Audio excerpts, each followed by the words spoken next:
Salam sahabat, salam santai, salam damai dan salam sejahtera untuk kita semua. Kembali di request video tip tentang cucak hijau ya. Nah, untuk kali ini backgroundnya kuda lumping ya, kuda lumping Kripto Yudo, Desa Ngalian, Kabupaten Temanggung. Ya, karena pada bulan Agustus ini kan banyak sekali ya tanggapan-tanggapan seni budaya kayak ini yang perlu dilestarikan ya. Bagus sekali loh ini kalau sahabat-sahabat semua kalau mau nanggap nih ya untuk acara hajatan dan lain-lain ini dengan biaya yang standar atau murah gitu. Nah, untuk requestnya dari sahabat Jamtrok Mania ya, meskipun kita menggunakan background kesenian tapi tema kita tetap di cucak hijau lover ya. Tujuan serta pembuatan video ini untuk kita tidak monoton ke arah itu aja terus ya. Meskipun kita membahas cucak hijau tetapi kita bisa menikmati ragam budaya yang ada di Indonesia ini ya. Jadi sekali lagi untuk sahabat-sahabat semua, karena background kayak pemandangan terus kesenian kayak gini juga request dari sahabat semua ya, karena begitu menikmati dengan sajian video tip dari Om Bro.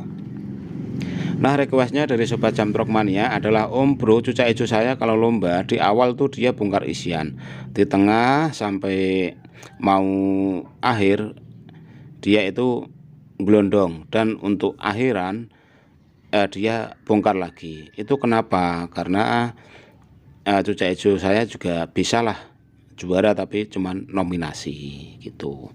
Nah, seperti ini ya untuk sobat-sobatku semua, pada cucak hijau lover khususnya yang penghobi lomba, apalagi di musim panas seperti ini ya. Marak sekali lomba burung, khususnya pada lomba cucak hijau itu memang kelas-kelas yang paling mewah menurut Om Bro itu mewah ya. Nomor 1 tuh Murai Batu yang banyak peserta, nomor 2 itu Murai Batu cucak hijau gitu. Nah, antara cucak hijau serta Murai Batu itu memang kebanyakan lomba yang mendominasi setiap gantangan di EO masing-masing kota di sahabat semua ya. Jadi untuk pelihara cucak hijau itu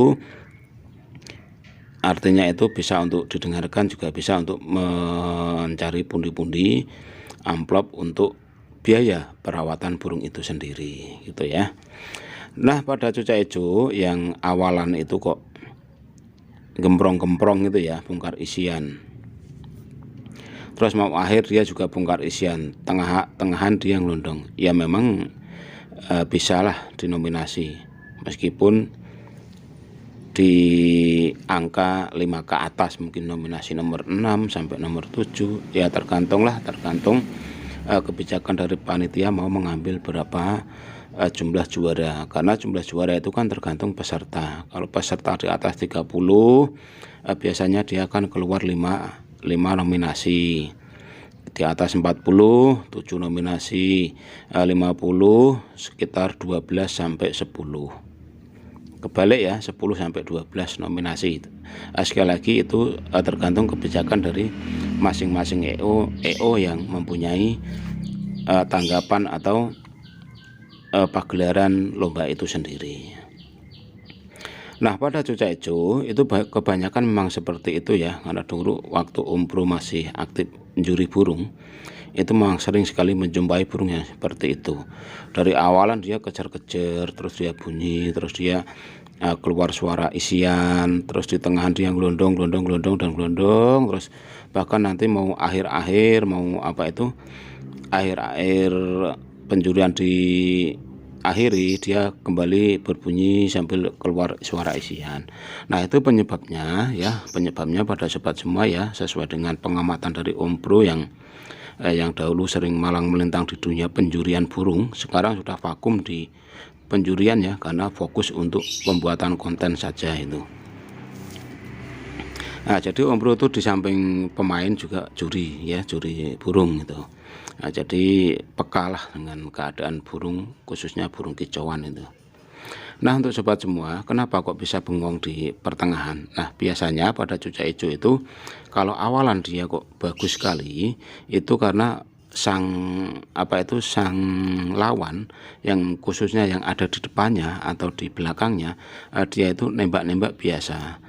Jadi cucak hijau kita itu mengeluarkan suara yang tujuan dari cucak hijau itu untuk mematikan suara lawan yang ada di depan ataupun di belakang kita. Itu. Terus yang kedua, penyebab yang kedua, kenapa kok terus bengong ya? Karena bengong karena lawan yang ada di depan atau di belakang burung kita itu mempunyai kualitas suara yang lebih tinggi. Biasanya suaranya lebih tinggi karena pada cucak hijau dengan volume yang lebih tinggi dia tuh bisa menggertak suara burung yang volumenya agak lemah.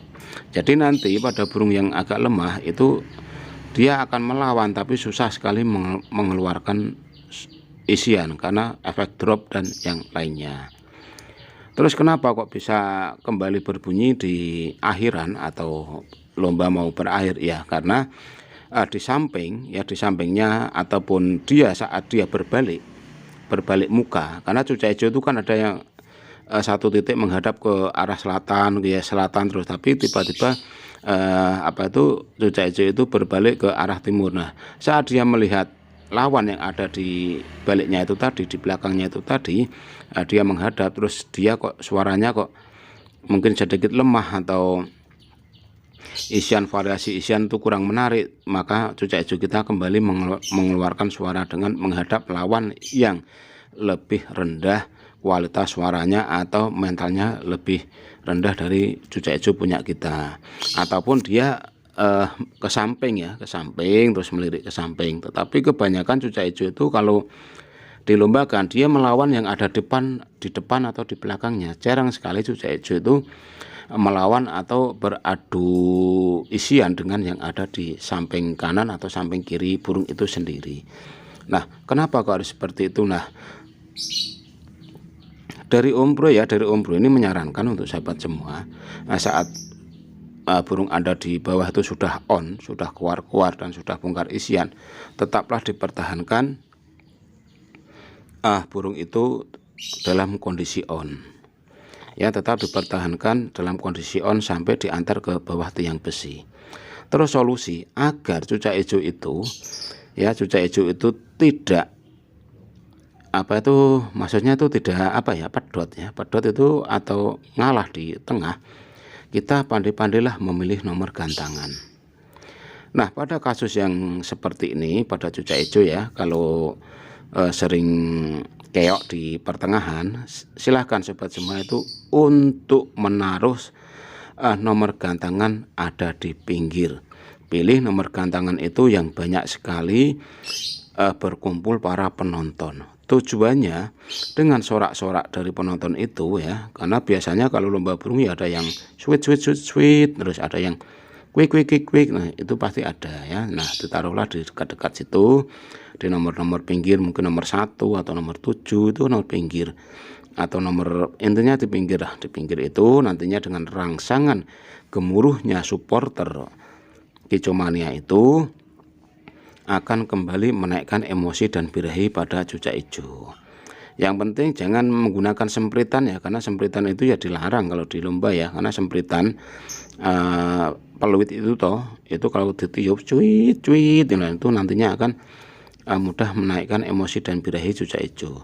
Nah, kalau sobat semua tidak percaya, kalau di rumah cobalah beli sempritan atau sempritan yang kayak punya wasit itu wasit bola itu silakan sobat semua tiup-tiup di dekat cucak hijau Anda. Waktu cucak hijau Anda itu akan reaksi, karena suara peluit itu memang mudah sekali untuk membangkitkan emosi dan birahi pada cucak hijau. Jadi bisa dicoba itu ya.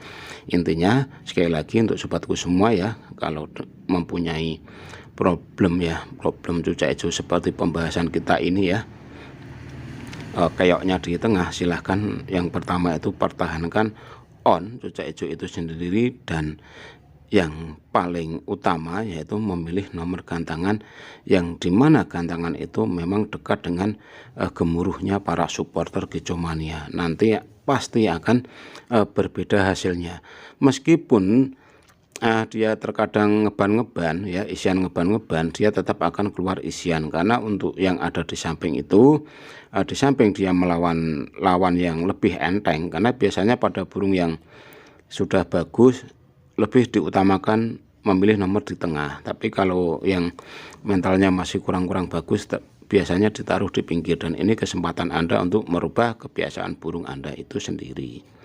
Nah, hanya itu info yang bisa Om Bro sampaikan. Semoga infonya bermanfaat. Salam.